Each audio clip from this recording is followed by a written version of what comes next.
Ladies and gentlemen, it's the $950 billion fight of the century. It's bigger than McGregor, it's bigger than Mayweather, in fact it's bigger than all of us.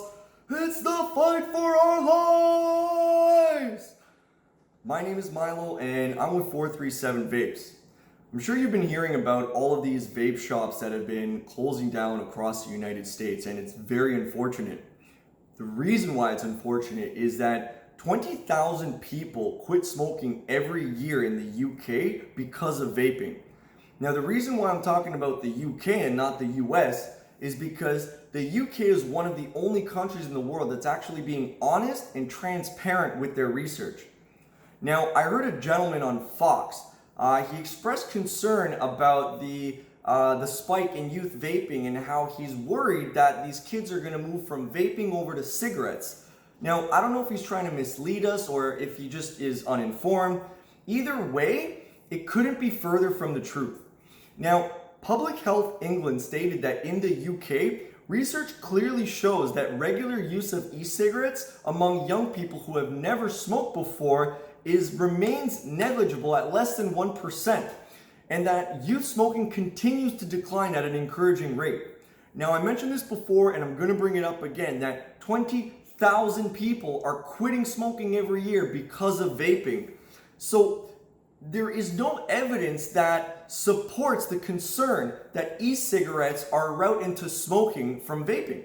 Now, regular use is rare and almost entirely confined to those who have smoked before. Now, the people who do smoke, they smoke for the nicotine. But contrary to what the vast majority believe, nicotine is not the actual harming part of the tobacco smoke. In fact, it does little, if any, of the harm. The actual damage comes from the toxic smoke itself. Now, Professor Anne McNeil, lead author and professor of tobacco addiction at the King's College London, now she said it's a great concern that smokers still have such a poor understanding about what causes the harm from smoking. Because when people are smoking cigarettes, they're inhaling 7,000 chemicals, 70 of which are already known to cause cancer. Now, the other argument that he had is that people are going to move over from vaping once it becomes too expensive for them and they can't afford it to smoking. Well, let's do some math. If somebody's smoking 2 packs a week, that's 8 packs a month. At $15 a pack, that comes out to $120 a month. You can get a vaporizer and a bottle of e-juice for 60 bucks. And after that, a bottle of e-juice and maybe some coils is going to run you about $30 to $40 a month. So over the course of 1 year, you're actually going to spend $940 less than you would on cigarettes. So clearly that argument doesn't make sense either. So they're definitely not moving over to smoking for those reasons, and they're definitely not doing it for the taste or the smell. In fact, that smell is still found everywhere in the form of secondhand smoke. 65,000 people in the US die every year from secondhand smoke, and 1.2 million people die worldwide.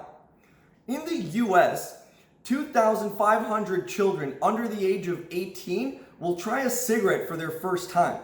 Yeah, and about 400 of those are actually going to become lifelong smokers, with half of them ending up dying from that habit. So why are we focusing on the 13 THC related deaths, and why are we being told that e-cigarettes are involved? Now, click subscribe on our YouTube channel and come back for the next video where I'm actually going to talk a little bit more about Robert Redfield, the director of the Center for Disease Control, and the interview with Michael B. Siegel from the Boston University School of Public Health, where he actually explains how the CDC is intentionally dropping the ball to mislead the public. So please, share this with your friends, family, and even strangers on the street, because we need to work together to fight this fight, and we need to get the word out there. And just remember, we don't blow smoke. Thank you.